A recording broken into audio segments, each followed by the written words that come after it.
Today I am attempting to remove the charcoal canister from a Chevrolet S10 1999, and we're all wondering if we can get this thing off without taking the bed off, so we'll give you a quick look at what we got here and how it's mounted. As you can see, it's mounted to the frame itself. Looks like we got ourselves mounting bolt there, so I'm going to try to take that mounting bolt off and see if I can't remove it by just pulling it out from under the bed there, and then maybe we can get to the hoses and remove them.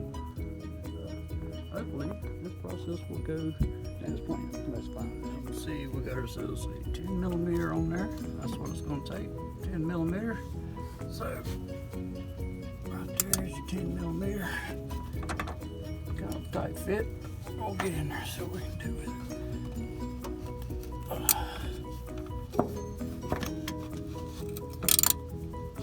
Nothing but a screw, no nut on it.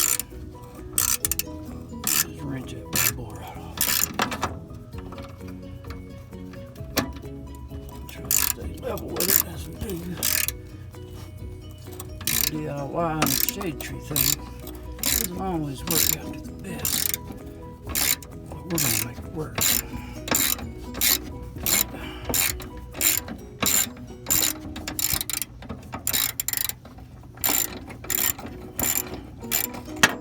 Okay. Fingers in there. Should just come right off. There we go. Okay. See, you gotta kind of pull down on this bracket right here. This was down in there. As you pull down on this bracket, you pull that thing right on out, and that gives you access to all your hoses and everything. I hope you can see that all right. Looks like you might be able to. I'm not exactly sure. So as you can see, we pulled down on this and pulled the whole canister out, and it gave us access to the hoses and everything in behind it. I hope you can see it okay.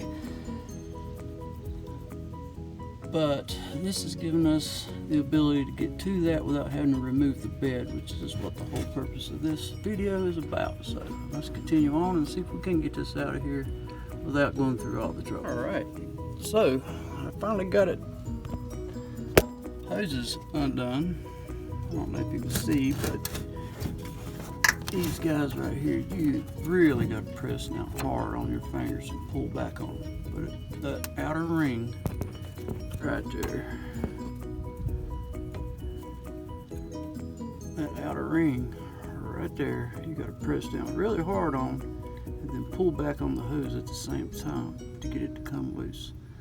It's kind of a pain in the butt to get to, but you can do it. I did it, not a problem. Once you get them off, then you can pull the whole canister out.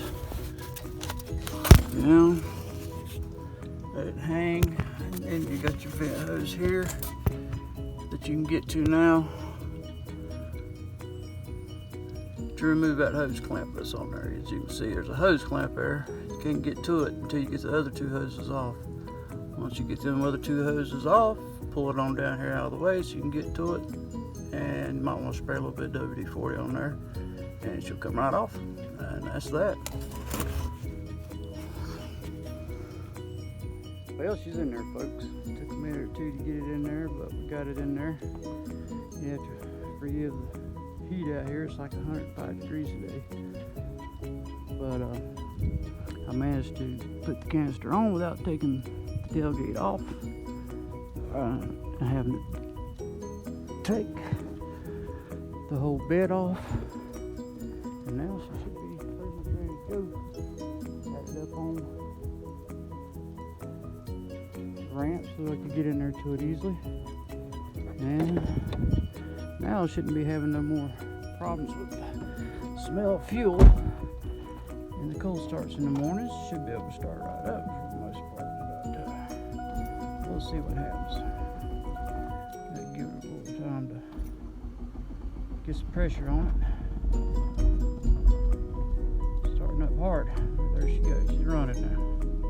With any luck, it'll hold. I'll give it a try here in a little bit. If it fires right back up after sitting for about 10 minutes, then we got the job. Alright, if anybody has any better ideas of how I did this, then please comment in the bottom and give us all a like, especially me.